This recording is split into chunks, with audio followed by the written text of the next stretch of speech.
ಎಲ್ಲರಿಗೂ ನಮಸ್ಕಾರ. ನನ್ನ ಹೆಸರು ಮನು. ನೀವು ನೋಡ್ತಾ ಇರೋ ಯೂಟ್ಯೂಬ್ ಚಾನಲ್ ಬಂದು ಮನುಸಿ ಲಾಗ್ ಚಾನಲ್. ಹೊಸೊಬ್ಬರಾಗಿದ್ರೆ ಸಬ್ಸ್ಕ್ರೈಬ್ ಮಾಡಿ, ಪಕ್ಕದಲ್ಲಿರೋ ಬೆಲ್ಲೈಕನ್ ಮೇಲೆ ತಪ್ಪದೆ ಕ್ಲಿಕ್ ಮಾಡಿ, ಒಂದು ಶೇರ್ ಮಾಡಿ, ಒಂದು ಲೈಕ್ ಮಾಡಿ. ಇವತ್ತು ಏನಪ್ಪ ವಿಚಾರ ಅಂದರೆ, ಭಾಗ್ಯಲಕ್ಷ್ಮಿ ಯೋಜನೆಯ ಮಾಹಿತಿಯನ್ನು, ದಾಖಲಾತಿ ಏನೇನು ನಾವು ಕೊಡಬೇಕು ಅಂತ ಈ ವಿಡಿಯೋದಲ್ಲಿ ತಿಳಿಸ್ತಾ ಇದ್ದೀನಿ. ಮೊದಲಾಗಿ ಏನಂತ ಹೇಳಿದ್ರೆ, ಅದು ವರ್ಷನೂ ಚೇಂಜ್ ಆಯ್ತದೆ ಅಂತ ಹೇಳ್ತಾರೆ ದಾಖಲಾತಿಗಳು.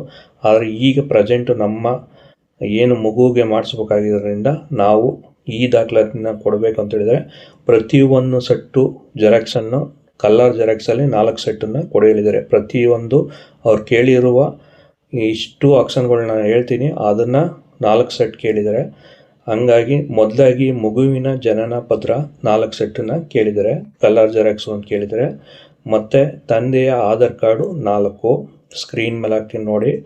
ಮಗುವಿನ ಆಧಾರ್ ಕಾರ್ಡು 4 ಸೆಟ್ ಜೆರಾಕ್ಸು. ತಾಯಿ ಕಾರ್ಡಿನ MCP ಕಾರ್ಡು ಅಂದರೆ ತಾಯಿ ಕಾರ್ಡ್ ಏನಿರ್ತದೆ, ಮಗುವಿನ ಲಸಿಕೆ ಹಾಕ್ಸಿರುವ ಏನು ಇರ್ತದಲ್ಲ, ಅಂದರೆ ದಡಾರ ಇಂಗ್ಲೇಷನ್ ಅಂತ ಸೂಜಿ ಅಂತ ಹಾಕ್ತಾರೆ ಮಗುವಿಗೆ. ಇಂಗ್ಲೇಷನ್ ಹಾಕ್ಸೋದು ಅದು ಏನು ಅಂದರೆ ಫ್ರಂಟ್ ಪೇಜು ಮತ್ತು ಸೆಕೆಂಡ್ ಪೇಜು ಮತ್ತು 9 ತಿಂಗಳದ್ದೇನು ದಡಾರ ಇಂಗ್ಲೇಷನ್ ಹಾಕಿರ್ತಾರಲ್ಲ, ಅದು ಪೇಜನ್ನು ಕಲರ್ ಜೆರಾಕ್ಸಲ್ಲೇ ಕೊಡಬೇಕಾಯ್ತದೆ. ಹಂಗಾಗಿ ಮತ್ತು ರೇಷನ್ ಕಾರ್ಡನ್ನ 4 ಜೆರಾಕ್ಸನ್ನು ಕೊಡಬೇಕಾಯ್ತದೆ. ಈ ಪ್ರತಿಯೊಂದು ಸುಧಾ 4 ಜೆರಾಕ್ಸನ್ನು ಕೇಳಿದ್ದಾರೆ. ಮತ್ತು ತಾಯಿ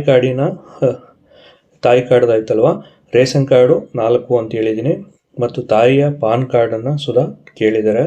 ಮತ್ತು ವಿವಾಹಿತ ನೋಂದಣಿ ಪ್ರಮಾಣ ಪತ್ರ ಅಂದರೆ ಮ್ಯಾರೇಜ್ ಸರ್ಟಿಫಿಕೇಟು ಸುಧಾ ಕೇಳಿದ್ದಾರೆ. ಮ್ಯಾರೇಜ್ ಸರ್ಟಿಫಿಕೇಟ್ ಹೆಂಗೆ ಮಾಡಿಸೋದು ಅಂತ ಮುಂದಿನ ವಿಡಿಯೋದಲ್ಲಿ ಹೇಳ್ತೀನಿ. ಮತ್ತು ವಾಸ ದುಡಿಗಣ ಪತ್ರವನ್ನು ಕೇಳಿರ್ತಾರೆ. ಮತ್ತು SLC ಮಾಸ್ ಕಾರ್ಡು ಅಂದಾಗ ಗಂಡ ಹೆಂಡ್ತಿದು ಇಬ್ಬರು ಸುಧಾ SLC ಮಾಸ್ ಕಾರ್ಡನ್ನ ಕೇಳಿದ್ದಾರೆ. ನಮಗೆ ಕೇಳಿರೋದು ಇಷ್ಟು ದಾಖಲಾತಿಗಳು. ಜೊತೆಗೆ ಏನಪ್ಪ ಅಂತ ಹೇಳಿದ್ರೆ, ಇಷ್ಟೆಲ್ಲ ಮಾಹಿತಿನ ನೀಡ್ತಾ ಇದ್ದೀನಿ. ಈ ಮಾಹಿತಿ ನಿಮಗೂ ಸುಧಾ ಇಷ್ಟ ಆದರೆ ಲೈಕ್ ಮಾಡಿ, ಶೇರ್ ಮಾಡಿ. ಜೊತೆಗೆ ಈ ಪ್ರತಿಯೊಂದು ಸುಧಾ ನಿಮಗೆ ಸ್ಕ್ರೀನ್ ಮೇಲೆ ಹಾಕಿರ್ತೀನಿ, ಅದನ್ನು ನೋಡಿ. ಜೊತೆಗೆ ಪ್ರತಿಯೊಂದು ಮಾಹಿತಿನ ತಿಳ್ಕೊಂಡು ನೀವು ನಾನೇನು ಮಾಹಿತಿ ಕೊಟ್ಟಿರ್ತೀನಿ ಈ ಪ್ರೆಸೆಂಟ್ ಇರೋದು, ಬಟ್